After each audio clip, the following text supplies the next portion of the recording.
saw that, in fact, you were in a creative process in the last few years. Even though life had carried on, it was recreating itself. And so I discovered an article about sleep where the traditional idea of 8 hours of sleep is not traditional. It's a creation of a modern technological society. Before that, people who had artisan skills or people who are in different levels, we'll say farmers or even mothers who had children taken care of, they had different sleep patterns that were natural. And so the discovery of that. Hello, Catherine. Hi. Hi. Sorry, I'm late. No, that's good. So I was saying that a few discoveries in the last few weeks, and did an article in the New York Times or this, released a story to somewhat where you would lie in bed trying to finish sleeping if you woke up. And now in retrospect, after that article, you saw it was an imposition on the body to lay 8 hours on it, when in fact you've never done 8 hours in your life. You've always gotten up around 3 and gone back to bed or whatever. And so then you see that released from the premise, you discover that much of what you're doing now is even sleep is a creative act by you. So once the article released the story, I found that what you kind of laid guilt on the body and trying to get back to sleep when you woke up and forcing it to go back to sleep or taking something, that sleep was a natural pattern, not that the body was. But then you were with it, and as I've been with the body and waking up in the middle of the night, which was always a meditative period anyway for most of these practices, then the lying there has created its own dynamic. The thing that would be restless sleep then became a whole other dimension of itself, which has a kind of dreaming state in it. Again, Catherine, the wishful thinking thing that what would have been a pain in the ass where you can't sleep, all of a sudden opens a doorway as a gift. And I say, why? Because when you try to sleep, you awaken this psychological process in yourself of thinking and introduce. So when you try to go back to sleep, in my experience, you awaken thinking. And thinking still was the issues of the day somehow came into the sleep.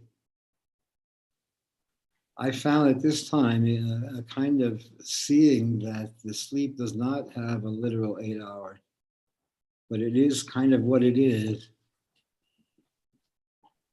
that the period between, we'll say, and I've been trying a bit of that, the two-phase sleep that they call it. As you look it up, you see that it's a very developed sleep coming from a very long time ago, but supposedly there's one sleep on your right side, we'll say between 10 and 2 or 10 and 3.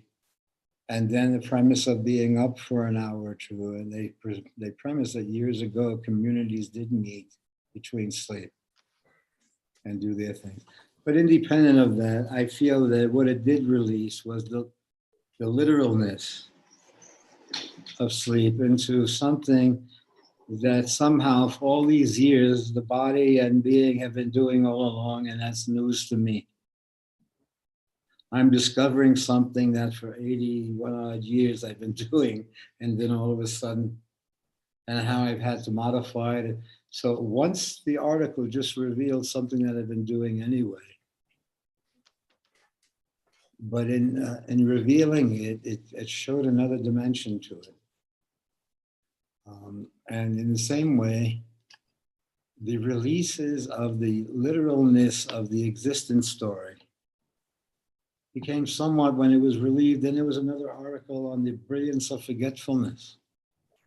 But it wasn't the forgetfulness of ovation. It wasn't it was the forgetfulness as an art form that had an intent, that had an integrity to it that was different than forgetfulness as a manipulative. Once you illuminated that forgetfulness is a medium, once it's illuminated, it introduces an integrity to a form that was naturally happening anyway. And it's allowing you to get a glimpse of a life that's somewhat hidden. And then another dimension that was the premise of shame, especially what is apparently happening now in the culture is a shaming culture, supposedly, where you could shame someone online and destroy them. And you see the premise of this being destroyed through being shamed. And yet you see people are created through shaming. That people become popular if they're shamers, but people can dissolve in a minute if they're shamed. In this network out there, where if they walk down the street, they are this person on the computer. So it revealed a whole process of shaming that seems to be normal now out there. But I didn't see that as, I saw shame was where you saw something in retrospect and you were momentarily ashamed of yourself. It was something that was normal from years ago, but you saw it. And I didn't see shamed or shaming in that. It opened up a whole other passage of how the other person felt and what the experience is and the sense of that. You see. And so it wasn't a flaw in the system, but it was a perception waiting happening where shame was different than shaming. But it was a spiritual problem, almost as if you were, I'm so sorry that person was hurt, that I couldn't do this, or you see. So it wasn't even in the self, it was you saw the relationship to that hurt that you had. And you see the conversations about a hurt or a mystery, but that had a hurt tinge to it throughout time.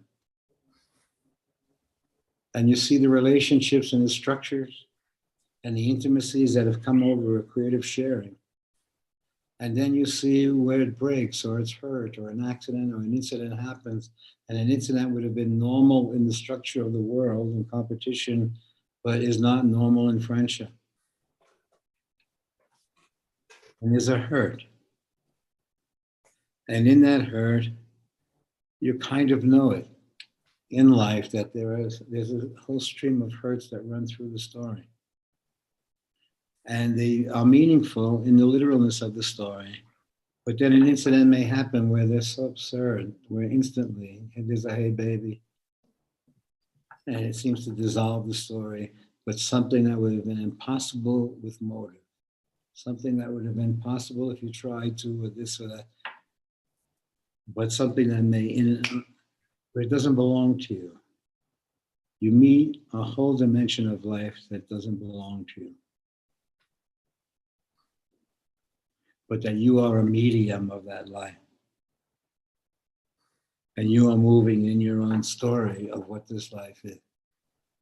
But you meet dimensions of your life in retrospect that is not your life per se, but that it is committed to a creative act.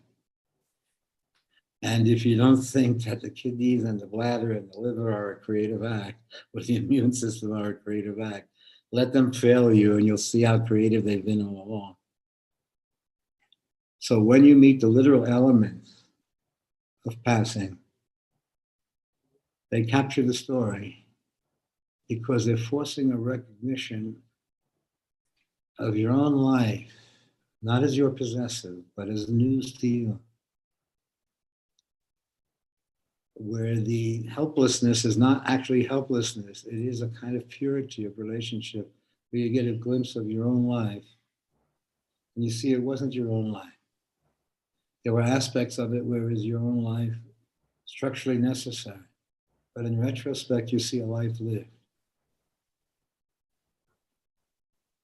And in that, all the elements that were faults in the story, you view the story from that perspective and you may see shame, being ashamed. But the shame then is like a color on the painting. It's not to escape because it's a holy shit environment of becoming aware of your own existence. where it's not your own existence. But you was not literally you. You were an energy or a force that navigated through life. And you start to see the elements of it. And so then I'm seeing forgetfulness is brilliant. But now it is no longer a tool of the past of continuity. Then the forgetfulness is one more from the, it's not literally, it allowed the story to unfold. It's more seeing it from the author's perspective, where the author has an integrity that the literal character attempts to translate. One experience is that, and I'm kind of experiencing these elements somehow just through some reading this or seeing that. We've been doing it anyway, but it releases, it allows you to see the story that you're in. Now, I'd like it to be wishful thinking, Catherine, because it has some scary elements to it. Yeah. Meaning, as you no longer presume a karmic element to one's life, driving it.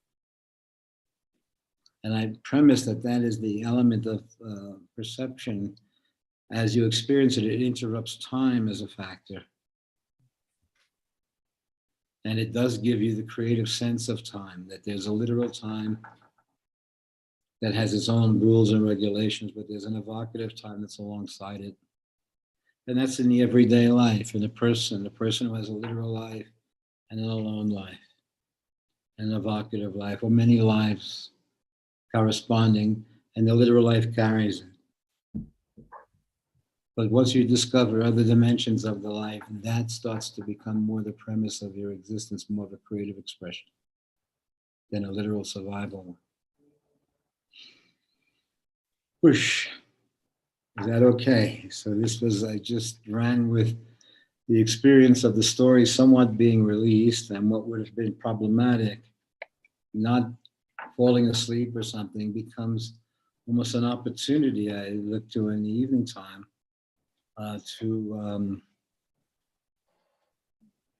when it's dark, really dark in the room or whatever, and I'm just doing this breathing there, and there's a kind of sleep that happens that's not really sleep.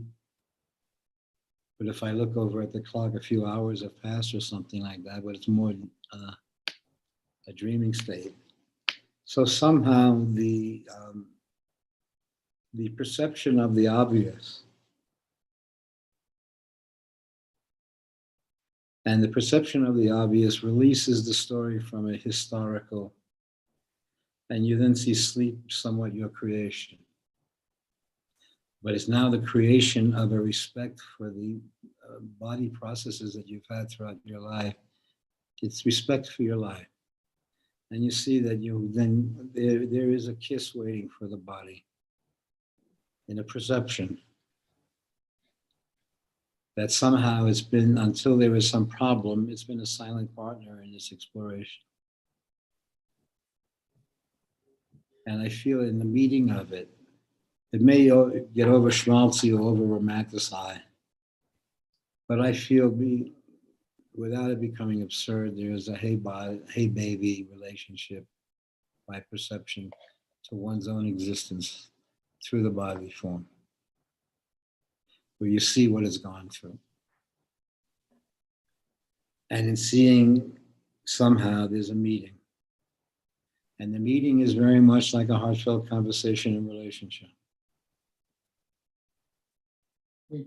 Where it's no longer medically organizing one's life, it's no longer structuring the life this way.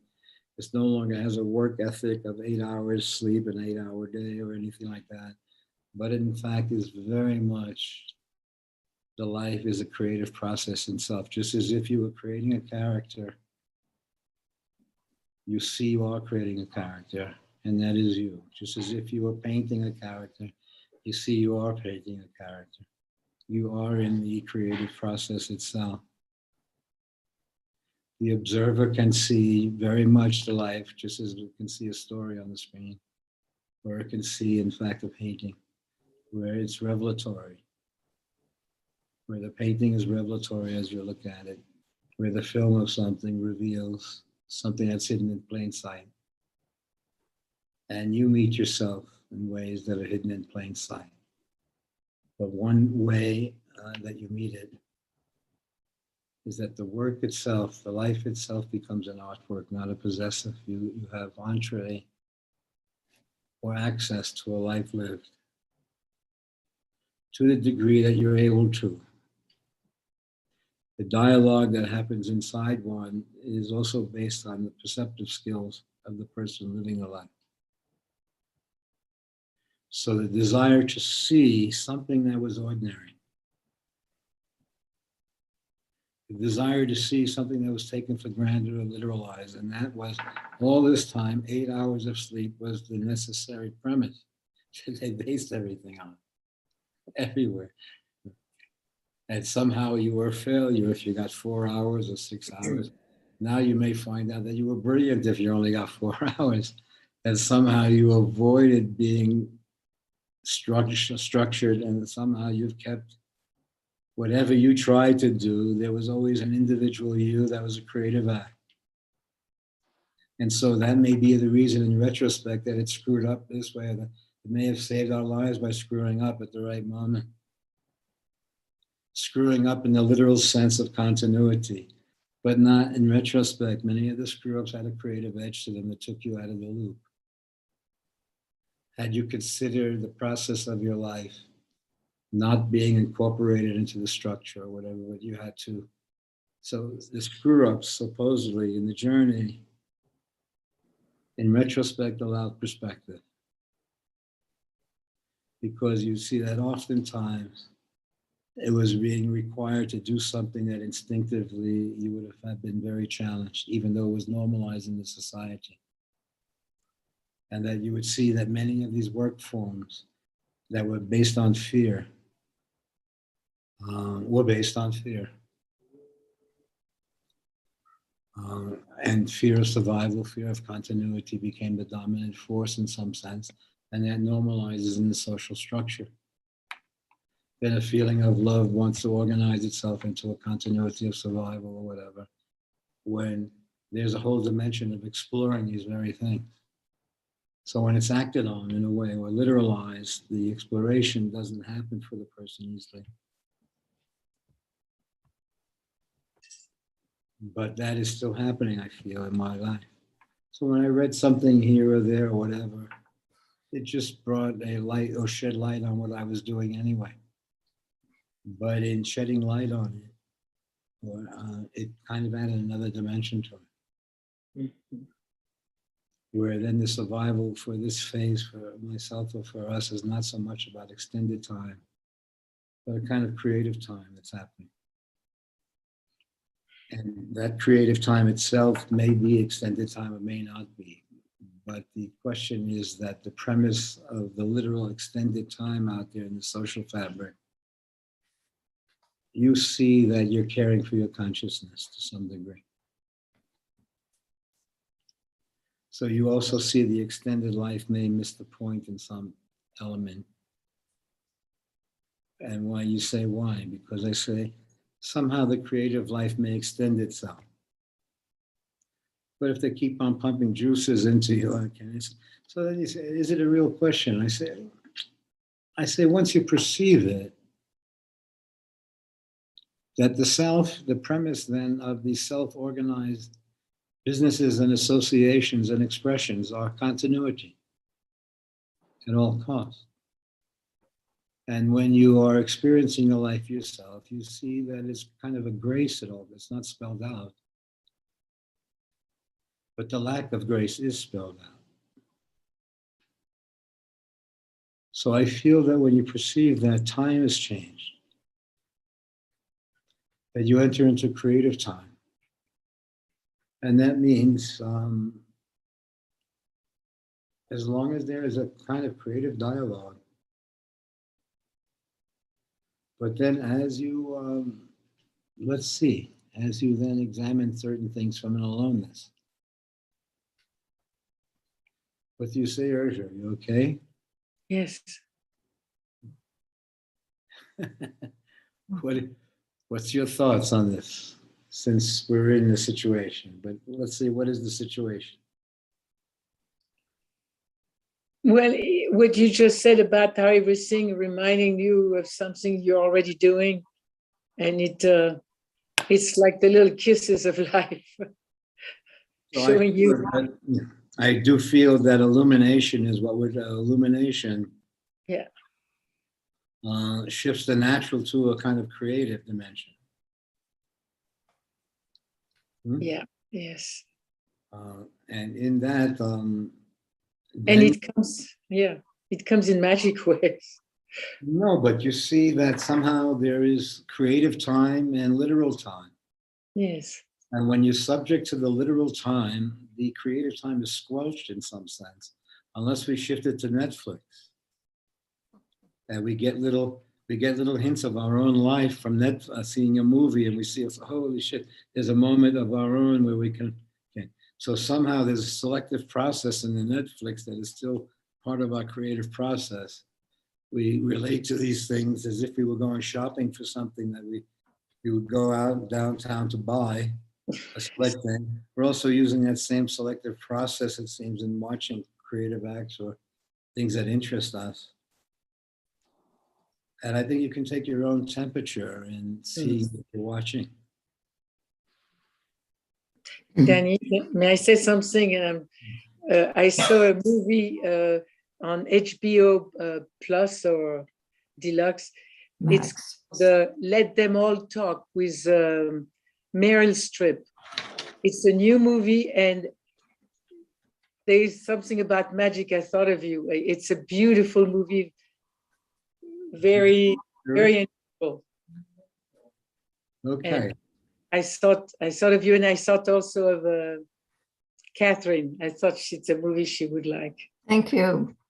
I just saw a wonderful film. It's not streaming. It's in the theaters from Norway. It's up for Best Foreign Language Film, The Worst Person in the World.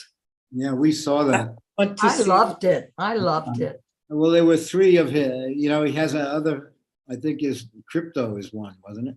Which one? They suggested seeing, is it Crypto, his other film, where the person committed suicide or something? Yeah. But that we saw that, yeah, that was, everything was pretty good. We, Spiro thrust licorice on us. What is it? Pizza licorice or something. Licorice, what was it? Licorice pizza. Licorice pizza, yeah. I haven't seen that. How was that, Spiro? I have not seen it, but the word is that Drive My Car from Japan may win Best Foreign Film. I haven't seen it. Drive My Car. Somehow, somehow that's on Netflix. Somehow we've seen. It somehow is. we're seeing all these films. I guess because maybe because you're here, Spiro, and then maybe was good too. Come On was good. You like that? And what else? Have you seen Zelensky's sitcom on Netflix? No, we didn't see a sitcom. You know, the president of Ukraine was acting on the sitcom before it became, and it's called Servant of the People. Okay, let's look at this. When the very conversations about what are you doing and what are you watching, and how when you then do look at the news or something like that, you then see a world supposedly scattered and flames and up in the air, cruelty being normal, that you couldn't imagine. In fact, what people are being charged with here in America is so removed from what is going on there. They're bombing buildings and killing families or whatever, not racial slurs or this or that, which seem to be so prominent and so important happening, now seem to be small in this chaos that's out there where they're just overtly bombing a building, overtly doing, seemingly. And yet you see the stories, the hidden stories, this and that, what's going on. And yet we seem so much in it, but not of it. That the calculations that seem to have created are so inhuman, it seems. The elements that run into such a world where we can see where we're in it, but not of it in such a way, and yet we are related to it. where we're in it, but somehow not of it, and yet it touches you in a way, especially when it reaches inhumane, and it then tries to find a rationale. But you see the element that has happened, is beyond the explanation of the being. And you understand that there's inherent shame. So you explore shame in yourself, in the environment, and you see to some extent, not a steady world, but a world in flux. If the world means human, but then the world doesn't only mean human to you, it means a happening taking place. And you see flux. And you see to some extent, your ability to see it means that you're not literally in it any longer. The deeper you see it more from the other side to some degree. Because it is, in fact, as you are perceiving the dying process in the story, you are perceiving outwardly the dying process in the literal story. And I feel that the irrelevance that I would feel is a kind of related to a non-doing, that you experience it deeply. And the doing comes out of the experience, not the self. Yeah. The doing then doesn't come out of the survival element, because you see the creative process of your life is exactly that, a creative process of your life. It has its own integrity. Yeah. And as you perceive it, you affect it to some degree, because you're a part, an element happens or an issue happens that allows you access to the life that you've been living. And you see that there have been inward things and even physical things that have happened to you that have paralleled the outer experience that you've had in the world. But then you start to experience all the elements from from a different perspective. And so that's why I was saying forgetfulness from a creative act was not forgetfulness in the same way, protective of the self or survival. In fact, there was an access to a creative process, a creative instrument that came from the place. Morality was not a literal morality that one adopted. Morality came from somehow you were human who then assumed the identity. Not so much a passage towards the human, but somehow one has a literal dying to the literal story. From my perspective, a re-entering into the story comes from a different place. And so life is no longer dominated by the survival element where everything else is squelched. Survival is now included in the process, but not at the exclusion of the creative process. And the creative process means being in love. It doesn't mean being in love with, it may be being in love with, but it just means being in love. And if you meet your body, it's not your body like that. It's like your baby. In one sense, you may have to hug it and give it a kiss. But baby, you have the feeling. I'm talking about the feeling, not so much the naive sensation, but where the baby looks at you and you look at the baby, and there's second nature to you now, that you've picked up a whole nuanced situation of how to care for something when that feeling is shared. When the feeling is not shared, you kind of have to literalize the association. When the feeling is shared, it's second nature. I feel we're coming into the process now where it's religious, not religion so much, where there's a religious being that's in flux, that's fluid. But it's not existing primarily by rules or laws. It sees the creative process in the rules of law. So then I feel, forgetfulness, the sleep, all these patterns that are released from the continuity into a kind of creative process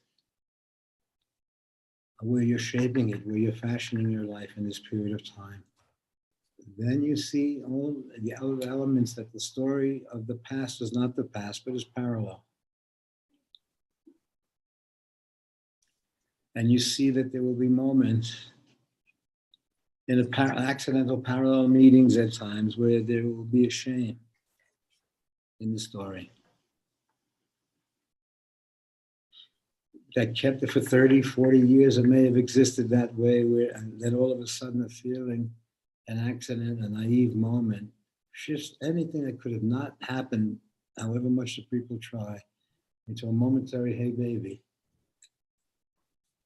And usually dying or death is the premise of that, where you can say, I'm sorry, baby.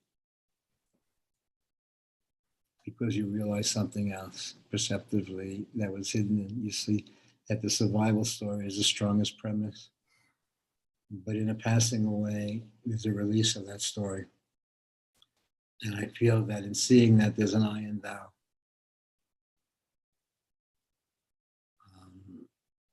And in the I and thou, it sees another dimension of the situation, all along, a parallel situation, all along. You okay, Urja? Yes, Danny, thank you. Any questions happening? Anybody else out there that we don't see? Well, Kai, can you see anyone out there, or we're all here? Sorry, I was muted. Sophia, Jimmy, and Suleiman. Okay. I don't have a link to get on the podcast. Oh, you don't have a link to get on today. That's okay. Don't you get the email? Yeah, I got the email. Oh, I don't. Did he? You're not on the email list? His Mary just arrived. Kai, the earlier link does not work. At first, I tried the earlier link you had for Wednesday, and then I had to hunt for your email. Then I got on. There is no earlier link. I send it every week. Well, the earlier one I had, it came on. It said this is the one for, I think, February something. Yeah, I send a new one out every week because No, I'm just trying to explain why I was late. Someone else may make the same mistake. So we need to use the new You mean one. finding an old, so you're trying to use an old link? Yeah, Yeah. Gotcha. So it is Yes. a new link every week, though, is it? Yeah, because the streaming service I use, I have to keep Yeah. generating a new link every week. yeah, but that's good to know because, you know. Mm-hmm. Anyway, thank you for doing that.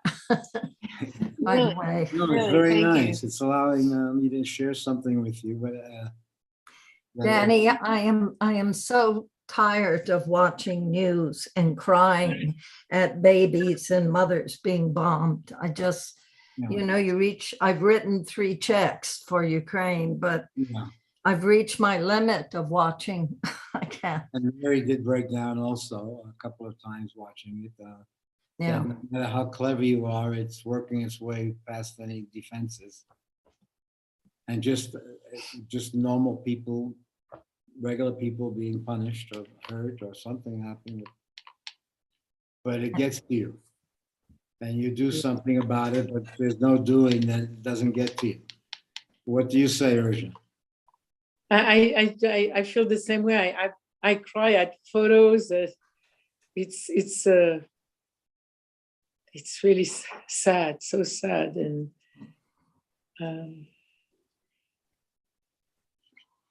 I have a friend who is trying to bring his grandparents from Moldavia. Is that the strongest sadness?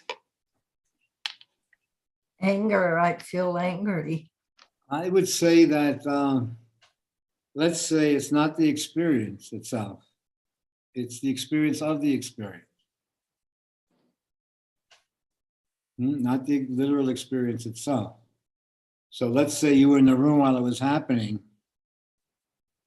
You would see that trying to survive, everything else would be captured, and you would have the experience that you are having now and watching it later on. If you survived the day or got out of there, then you would have the experience that the person watching it watching the literal experience but not being in it, it touches you deeply because of the helplessness. Yeah. You reach a point that the people in it can't see themselves in the same way. They're still reacting to the story. They're literally in it by association, by name, by background, whatever is happening, they're literally in it. We're in it, but not of it. So let's say the of it part happens if it touches you deeply enough where it literalizes for you.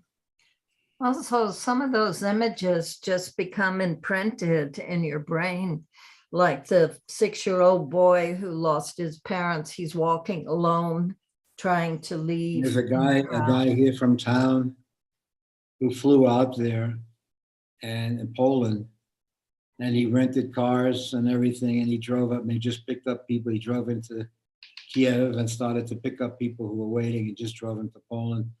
And so he went from here there. He said he did about 500 trips, and then he met about a few other people who also from different places that flew in there, rented cars in Poland, and then just went in there and started picking people up and taking them and from Ukraine to Poland. Yeah. So he couldn't watch the pictures any longer. Yeah. So then he flew there on his own.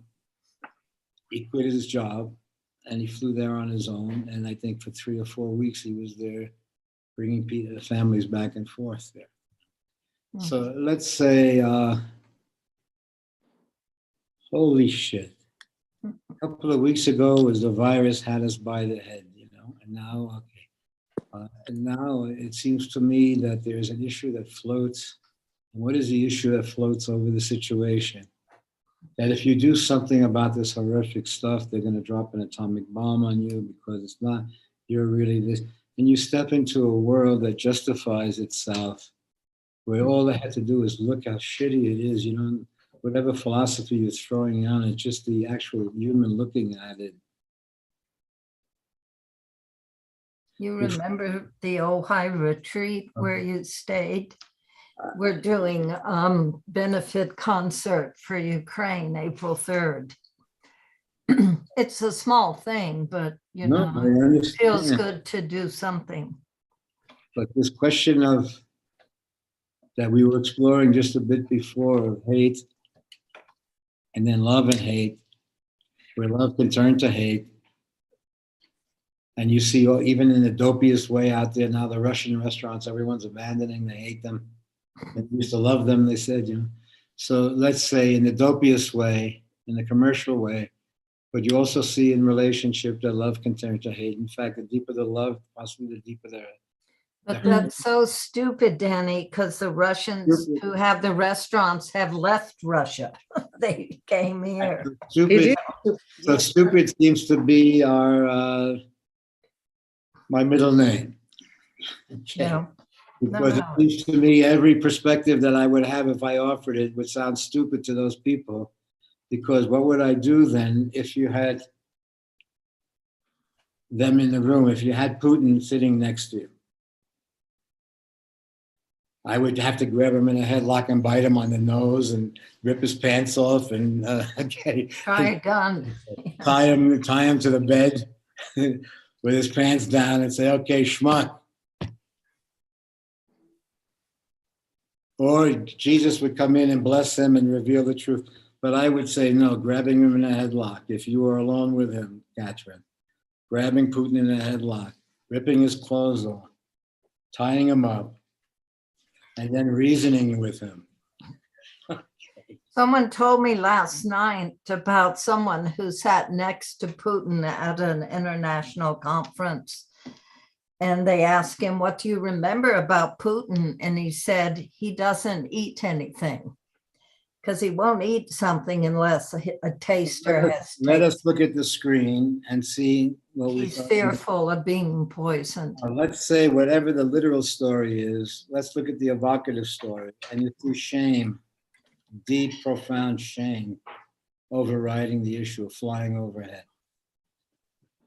He feels no shame. Well, okay, but then you may see, look, I may see something in the simplest way where it impacts me that my kid, when he was 10 years old, maybe I wasn't there, I had to go somewhere, but then I realized how it impacted him or a hurt that may manifest for him.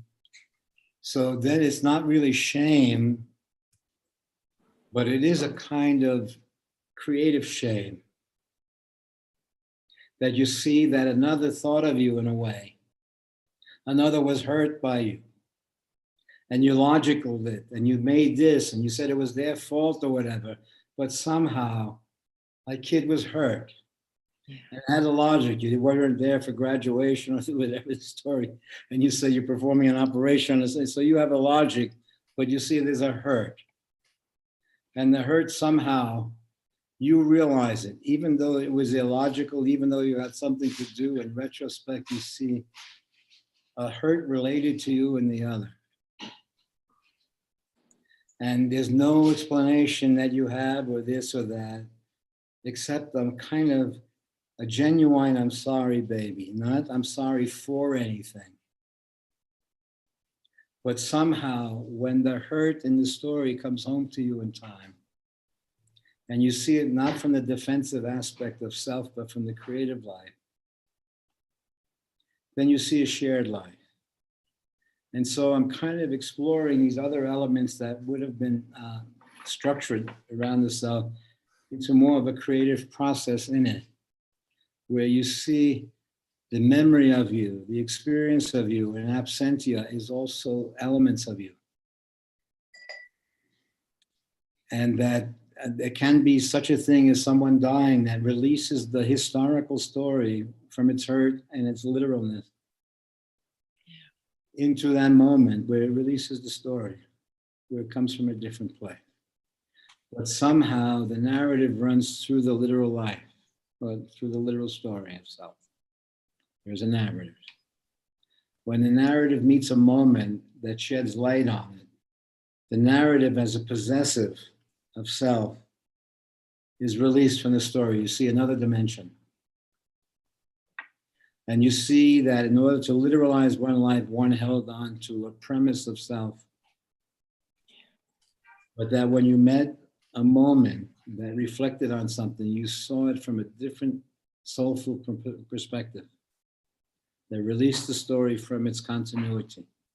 And you see that life has been a shared experience, cared for by you, not owned. The difference between owned and cared for is that the life is free to find itself. The difference between even raising a child that's free to find its expression. The difference between owned and cared for is the possessive is not the dominant element. The creative freedom is. And so you see all the unsaids that run through the life story have as much meaning as the literalness of it. And you see the theater of your own existence and the existence that you've shared. So there are moments in it that reveal that. And the one thing that would have been a way of the inherent shame that one may wake up with something, remember an incident, and there's a shame in it, and it becomes nagging. I'm not talking about the literalness of the story. I'm talking, there's a creative dimension of being with the experience. Being with being up in the middle of the night while you're lying there. Being with yourself. And if a shame then comes in your life, you see events are starting to unfold where you are getting signals. If you start to see a shame element happening, you start to see events are unfolding, that there may be a moment of, hey, baby, I'm sorry, baby, or something like that. The only thing is it has to be authentic. Anytime there's a perceptive sense in one that there's an authentic moment coming, there is a challenge in the creative system. Because then it's not so much around survival, it's around being there for the moment.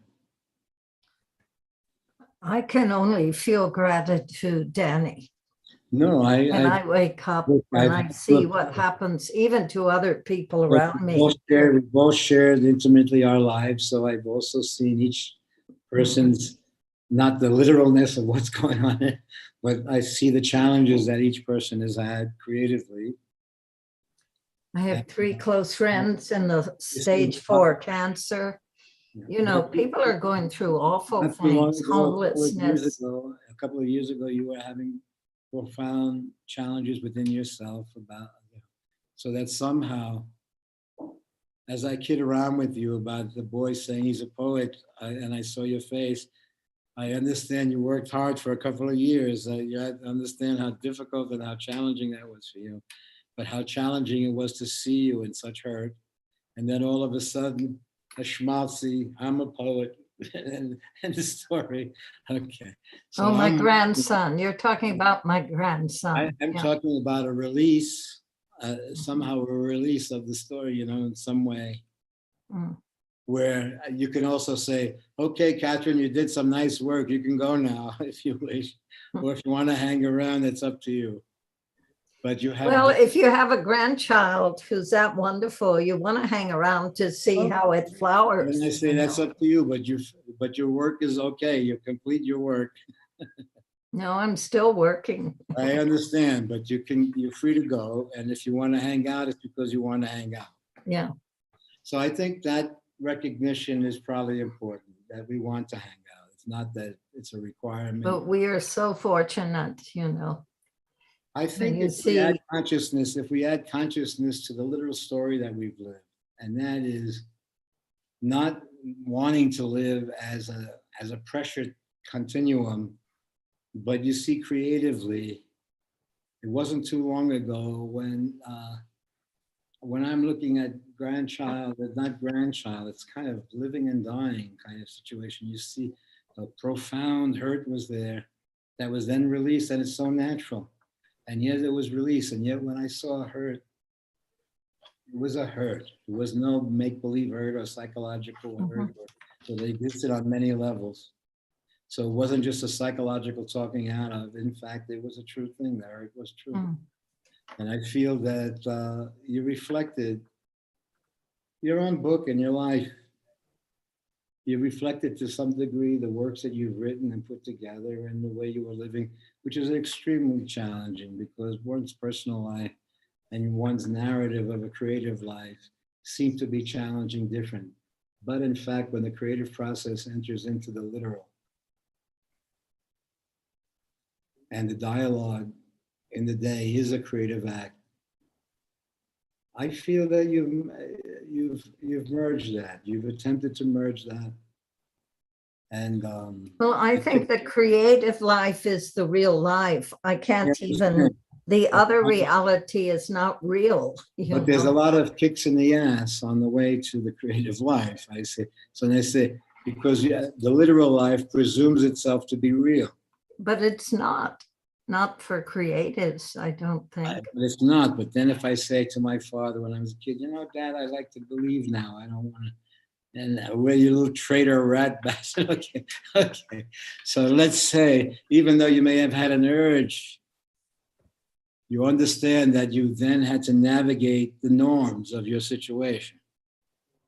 Mm-hmm. So it looks like you could have just said, just go and grab the child and say, hey, baby, how you doing? Get out of here. How you doing, baby? Hi, grandma. Okay. Right there, 1 second. 100 years it takes to get to that 1 second. And I say, why? Because it kind of has to be genuine in a way, because we couldn't accept less if it was just made up. You understand? So somehow there has to be a genuine. That's Segway. The dogs are chasing Segway. Danny, it's good to see you. I have to go, but you look, I hope you're as well as you look. I don't know. We'll see. I'm figuring it. I feel I'm exploring all these things here. At the same time, busy doing nothing. I'm living in the situation. We're having Spiro visiting for a while. He's leaving tomorrow for a few weeks. Some comings and goings. So it's been okay like that. But how are you doing? I'm busy. I'm recording my memoir for Audible next week. Hmm. I'm teaching next weekend a 2-day course on writing memoir for some outfit in New York invited me. And I'm swimming. That's my life right now. I'm swimming You're laps. okay? Yeah, I can't complain. I'm trying not to feel guilty when I watch television and see the Oh, no, let news. me feel guilty. Feel it, might as well feel it. The only question is that it's no longer so associated with doing. In Well, other words, it other is than exploring sending even. money, no. Well, I understand that's an aspect of it, but that's not the finality of it. Exploring the guilt because it's normalized. But that's where the gratitude comes. Yes, you but know? I can't, how come Putin can't look at the same film and say, holy shit, what am I doing? How come someone doesn't assassinate someone like him How instead come of you the could good see, guys? so somehow, let's say you could see something where you're in it, but you're not of the literalness of it. And then you're touched by it. And so it has you doing something in a way. Okay, let's say the deeper you look, the doer is not so much a dominant force, then you're touched. Yeah. And let's say the touch doesn't automatically do. In some touches, if you see a baby in the street, being touched automatically may do, but you see that being touched is not automatically doing if it interferes with your ability to be with being touched. Because as you're being touched, you see dimensions to it. And that the doer somehow obfuscates another dimension of the story.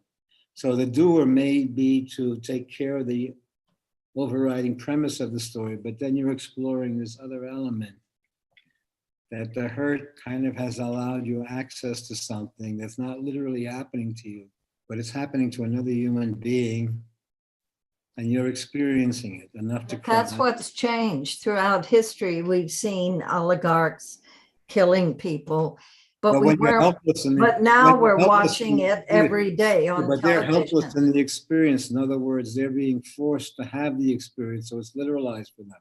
In other words, say I'm being beaten up by a policeman. In retrospect, I may see something, the dynamics of so, but right now I'm experiencing being beaten up. Okay.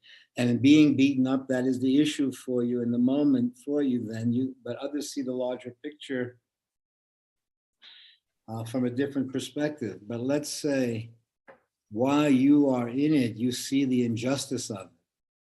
And you see the ludicrousness then of these people talking to you, giving you orders as if their orders are the natural thing when they're a violation of everything. So here you see a violation of everything that you feel civilized to be or human to be into a norm that they're talking about. And that somehow you are violating the norm by not going along with a monster story, with a zombie story. The zombies want you to take an oath to the zombiehood. And you can't really do it with a straight face. And you don't even want to fight with the zombie since they're a zombie. You just, okay. So somehow you're being forced to recognize zombieism as literal reality and thinking from that place. So the hurt is not only a hurt over the incident, it's what it's revealed. And I feel as you're with it, not only obviously acting on it has its importance, but then being with it, it takes you other places in it, where you're seeing then from a different perspective. Not only you are seeing something that's privileged, you're seeing an image of a happening. You are seeing something that the people experiencing it themselves aren't seeing. Okay. And so I feel that we have been privileged, of course, deeply privileged, but not like it's a social privilege, it's a perspective privilege. Yeah. Where you see the hurt that runs through the literal story of life. And the hurt needn't be atomic bombs and this and that. The hurt can be a smack, can be this. When we look at it, you see that somehow there's a literal possessiveness of a hurt that navigates its way through the story. And if you then run into the incident of that hurt years later, the people instantly recognize each other because they haven't moved. Between them, they haven't moved from that time period that the hurt took place. So then you start to discover dimensions hidden in plain sight that one is carrying with them. So I feel, of course, just one glance at the story, seeing it. And then have you listened to the hearings? Listen to what? To the hearings for the Supreme Court hearing? Yes, some. Yes, and that, So then you have the feeling that you wanted to grab the guy in the headlock also and snap him out. Okay. no, So the point I was trying to make about Ukraine, though, Ivan the Terrible was no worse than Putin, but people then were watching it on television every morning. You know, it's entered our lives, you know. So then you would have said that Ivan would have been a mystery to most people what was happening. Well, and then, you know, the saying, the victors write the history, like Putin's writing the history of what happens now, his control media. But we're at the same time, the whole world is watching. That's a big difference. What happens if you're now you are in a different situation where you're sitting on a couch with Putin in his home and you say to him, Schmuck, what are you doing? And he says, no, we have to preserve. I says, stop this shit, will you? What's really happening? And he says, you know, I've got a stash of money and I'm buying a country personally. So then you meet the story. And if you meet the story, then you understand that, you know how many years it would take to get to that moment where you say, you're in a room and you say, what the hell are you doing, man? And your presence makes the person feel ashamed, where they explain themselves. And he's going to explain himself to you. And he's going to say, you know, they're really this. And they say, come on, you little. Putin would not feel any shame. He would just hire Well, someone say, to poison me. if you want to devote yourself, try to find a way to get into an intimate room with Putin alone. No, And lock the this is door. So find a way to do that. See if you can create a way like that. my mind can't even bend to So such write some fantasy. letters to him, something, Catherine, make up stories just to get into a room alone with him. And then and carry a little, what should you carry with you? Maybe a screwdriver or something. Okay. Or maybe one of those buzz things, a spray, one of those pepper sprays. And talk to Putin for about a half hour. And I think that you'll be able to change the course of history. But until you can get into that intimate moment and find out what's really happening. And you always know what's really happening is that the person's life is going to be revealed. And their moves are going to be revealed. To the dumbest person, to the most intellectual, to the most powerful, to the brokest, the intimacy revealed shows that they're people.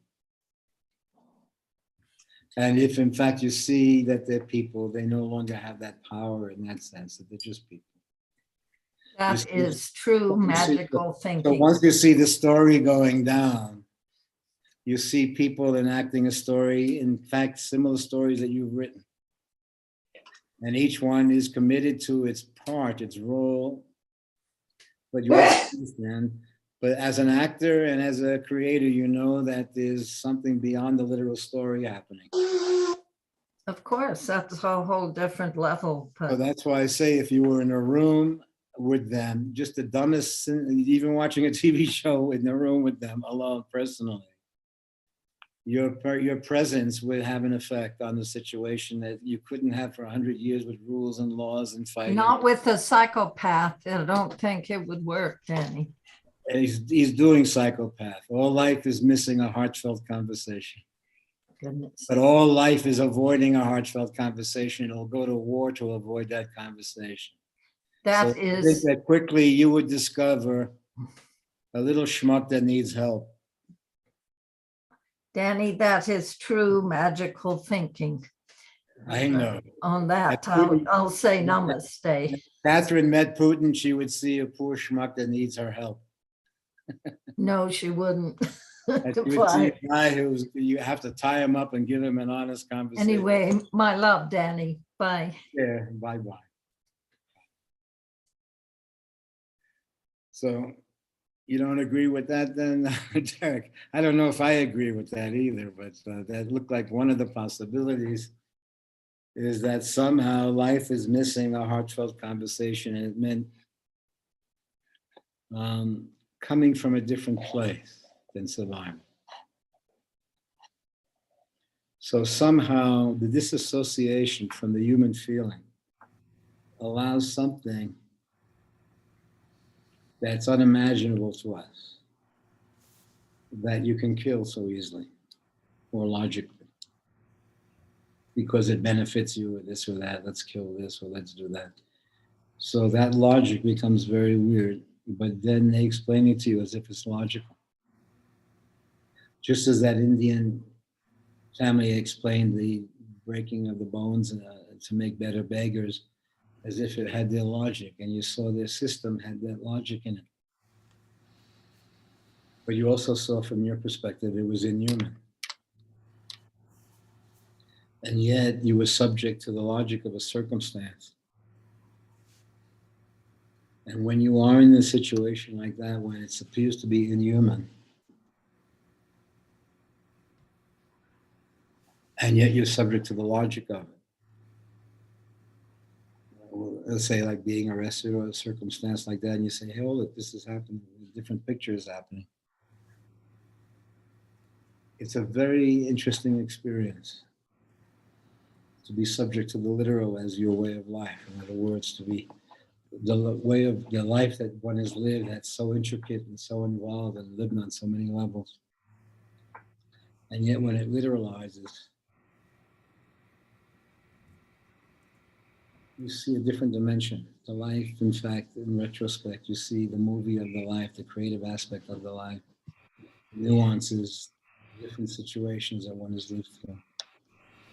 And I feel in that, the very experiences that you would have in the literal life, you're having in the creative life. When you feel ashamed, it is not a possessive ashamed of oneself. You see it's a creative process that allows you to look at something from a different place. So you're looking at it through the lens of the experience that you're having for the moment, not getting rid of the experience that you're having for the moment. But that you're utilizing the experience, in other words, not sleeping, then is not sleeping. You've made it because you're trying to force sleeping. It's a state in its own right. So you discover a hidden dimension in your own life, that the things that you try to force, once they are no longer forced, but you naturalize them. You see that the 8-hour sleep may not be necessary if you don't have an 8-hour day waiting for you and stuff like that. But the sleep process may be a creative act in your own right, where you see what you need and you manage that. And you see that's what's happening in food now for many of us, that we're reintroducing ourselves to food from a different perspective and having different diets. So we are in that kind of flux where the permanence of something didn't dominate. It was, in fact, it freed the story. And I think it's freeing the story so that when one has these experiences, you see that somehow, in retrospect, what you've shared with someone or not shared, that they've experienced or heard or whatever in the story, then you feel for it in a way. That allows you to see an I and thou aspect to the story was always there. Now, in retrospect, you may experience yourself with parents as a child and this and that, or different experiences or lovers, but you experience this thread that runs through it. And you see that somehow when there was feeling shared, the life was cared for in some way and measured that way. That once there was a feeling, then there was a care that came with the fear. And once the feeling was lost, the care element that was automatic also was lost in the situation. That somehow the feeling opened up dimensions, even literally in the body. but creatively in the story, it revealed dimensions hidden in the story that were created, that were possible. So I'm hanging with that there as I'm discovering certain things. It's releasing the story, but not releasing the story. Sometimes it's profound. It seems that We see it on many levels. Just the life being lived, stop it. What's the big deal? You live, you die. And then you also see these other dimensions. They're all simultaneously so. yeah, it seems there's a possibility of having that feeling. It seems like that feeling is always opened up in relation to somebody or something, and so it seems like it would be possible to open that feeling up just within yourself. But Well, if you then look at your life and you see a hurt that runs through the story, then you can actually locate that hurt now in retrospect for many of the stories that you've lived. And you can locate a kind of hurt that was organized around an issue of some sort. But that the hurt lived on, literalized in the story, that carried on. So it was missing that you could say at the funeral, you could say, hey, baby, I'm sorry for being such a schmuck at that time or something. Even if you were, you weren't. But that instantly, it says, oh, yeah, thanks, you know. So it releases. So you see a creative process happening in the dumbest way. It seems dumb. But you see that the history is not only a history, it may hold on to an incident that then enters into the story that's still coexisting 10 years later. So you meet a grid. And then you meet a moment where it's not therapy and it's not this or that, because then you realize that the break was in fact intelligent. That it needed a true feeling for it to reconnect.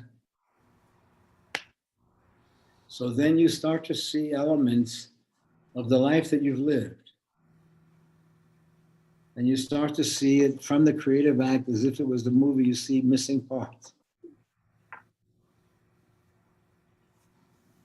And so then you see that people who aren't informed of what was happening then would discover a hurt in a situation. Even though it wasn't literal information or whatever, it was discovery of a hurt. So he then found dimensions that were happening in your life that were really creative. Smallest incidents or experience or memories or whatever, it may enter into the story in a way that captures the life where it's not only around surviving this day or earning a living or whatever, but somehow there's a whole creative dimension of experiences where one then learns to be with. Because in being with, other dimensions are revealed. It still may have the literal impact, but the evocative impact is something different. It's a transformative element. It reveals something to you that was hidden in plain sight.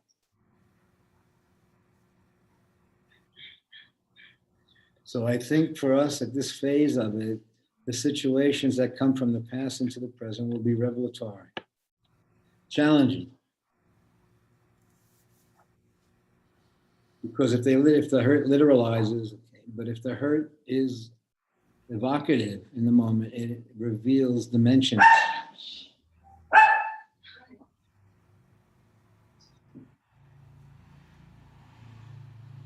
But the difference between the hurt being a possessive of the story and a hurt having a moment when it's not your hurt, it reveals something, another dimension that was hidden in plain sight. So I feel when it's revealing on that level, forgiveness comes naturally with the experience. But it's not literally forgiveness as we know. It is the I and the being and the people involved have a forgiveness between themselves. There's a premise that they somehow in their meeting, it's as if they're meeting from a fresh place. And it's both revealed the story of their life. So let's see if that's unfolded. Everything is built to avoid that. around the continuity. But once an incident is revealed, the continuity isn't important, the experiences. Okay, everyone. Shall we call it a day then? And we'll let Kai go to her appointment. Okay, Urja, I'll see you soon, or maybe I'll see you tomorrow night with Derek. Also, we may, well, when Spiro comes back, we may move some of the talks to the Minetta place where he's going to do some yogic stuff there, and where Mary has her thing. But it's a nice little space that we may move one or two of the talks there. We'll see. Yay. If we start utilizing that space more. Okay. How's everything going with you, Derek? Everything seems to be okay. I've been experimenting with the segmented sleep also, which has been weird because the first week I would wake up, snap awake, and then just rest for a couple more minutes, and then fall right back to sleep, and then sleep through the night. Yeah. So more today it was a little different than that. So I don't know. It's an interesting experiment. Yeah. Well, the segmented sleep had a premise of sleeping for a few hours on your right side, and then then taking a break for an hour. But it also had a premise that there was a community sharing, that everyone in the community was also living that way, especially if it was a community that lived together, didn't have literal jobs to go to or trains to catch or something like that. That was their premise in the article. But like their life, in fact, was the farm they were in or the situation they were in. So they didn't have that time zone break. So the premise was that the community then had different features, so people would wake up, which is happening now. People who work nights wake up different time, doctors and nurses, and so that's happening anyway. The only premise that was released was trying to force yourself into that sleep when it wasn't happening for you because your lifestyle was different. So then it seems to me that treatment for sleeping was again the 8-hour method. So I found that somehow if you didn't have such a laid out life of having to travel in the morning and do this and do that, but in fact your day was for yours to create, then the sleep was there for you to create also in that. So then I said, okay, then normally you would find yourself waking up in the middle of the night and then getting back to sleep or trying to get back to sleep or whatever into the 8-hour phase. But then you also saw to some extent that the flaw supposedly of waking up in the middle of the night was the norm, not a flaw. It was a flaw if in fact you had an 8-hour day and you had to, but it wasn't a flaw in a life. In fact, the 8-hour day forcing you was a flaw in a creative life because the body was right. The body was trying to tell you. It wasn't something that had to be pushed or punished or pushed around or this or that. And that somehow you had to see it. You had to be with it, not correct it, not overcome it, not change it. First see it. Then you may correct it, you may take the steps, but you're coming from a different place where you're starting to see a creative process that's happening that we're trying to organize into a literal process. But you see there are dimensions of your life when you're no longer forced to correct it, you start to see the creative process that your body has been in all along, and you respect it. And when you respect it, somehow it integrates with you to some degree. Now, it still may be naive in the literal medical world, but you also understand that you are assuming life. Right? By caring for one's existence or one's life, you are interrupting the karmic existence to some degree. But it's no longer around extended life, it's around the depth of the life. So when you come into the life from the perception of the journey, then it's no longer the literalness of extending life, taking this, fighting to swap. You see that the perception of that creative life creates an energy within one and in a circumstance. So that one thinks that their life is natural when in fact it's a creative process that they're in that they've taken for granted. They see it from the creative process. They join in something that's been happening anyway. It's illuminated. That where you're coming from, it's almost as if somehow you've had the creative experience where it's passed away, and you see broken love affairs, lost this, all of those are elements of passing away. That you re-enter the story unencumbered by a history. And so relationship takes on a different meaning. You start then to see a relationship as a creative process.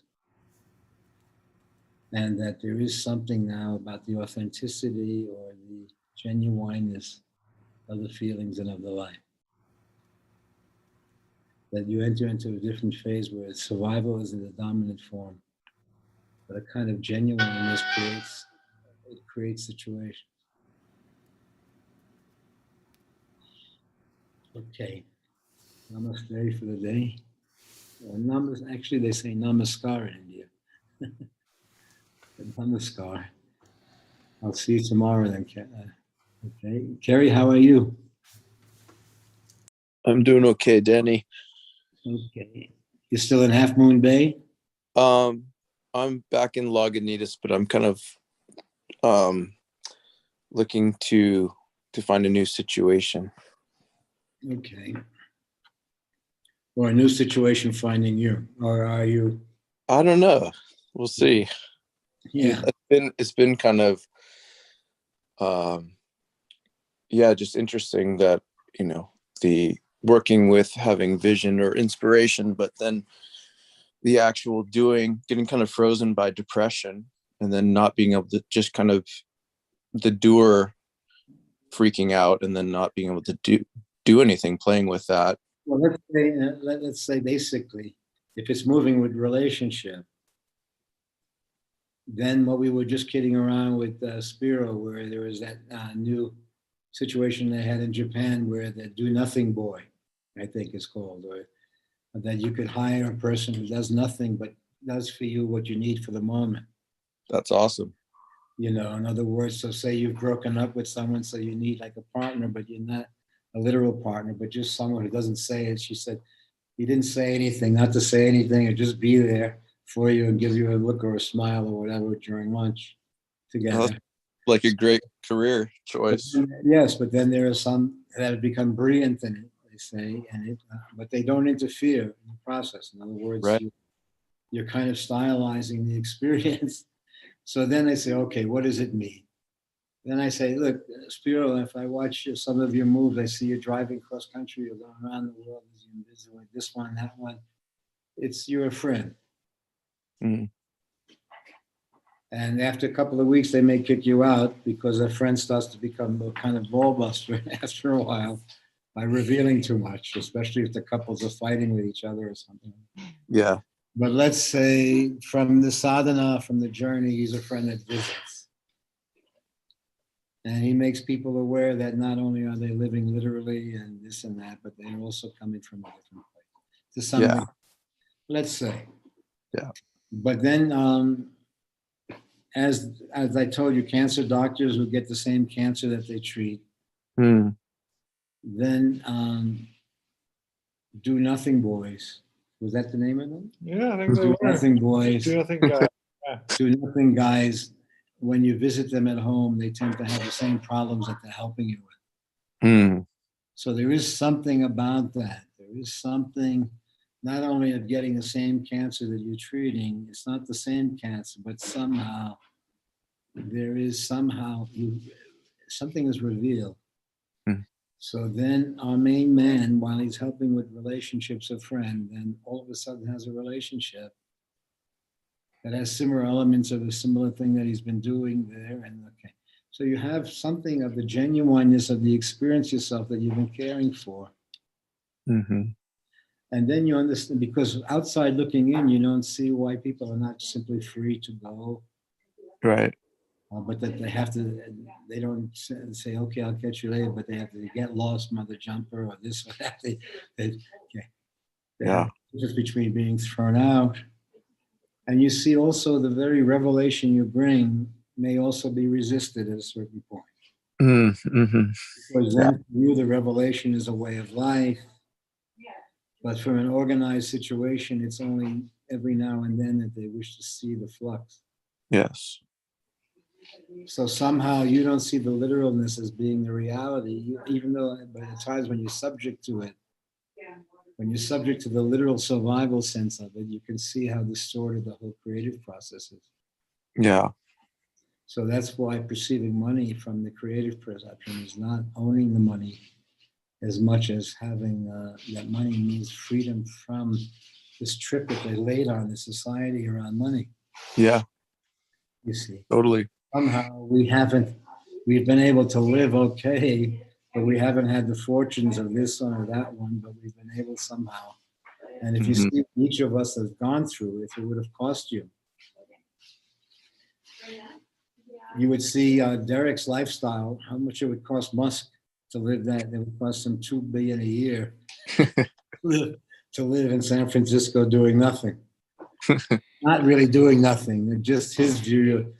I guess from Musk's perspective, Derek is doing nothing. Would you agree? Derek? Yeah, I would think so. From Musk's perspective, you say, hey, you want to do Derek? And he says, he's doing nothing. He's in San Francisco with guitars on the wall, teaching his music. Get out of here. I want to make this. He opened up in Germany today. New Tesla. So let's say we're in it, but not of it. We're experiencing what would have been a hugely, the kind of freedom that we've shared over the years here. We would have had to be billionaires on a large scale to have the experience that we've had. And we Right. we've all acted as if it was natural. Yeah. Experience that we've had almost 40 years here or more, as if it was natural. As if the businesses that were there, the love affairs, the friendships, the families, the structure, the comings and goings.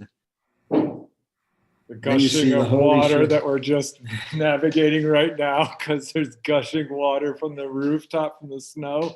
So we're navigating all the gutters backing up and Is water. it? Yeah. It's just navigating. We've had a big snow last night. Strange weather. We're getting different weather every day. You know? But a beautiful wet snow, Yeah. which is very rare for here. So we're good. But again, up in the air. And yet there's a kind of a day-to-day permanence that seems to be carrying on.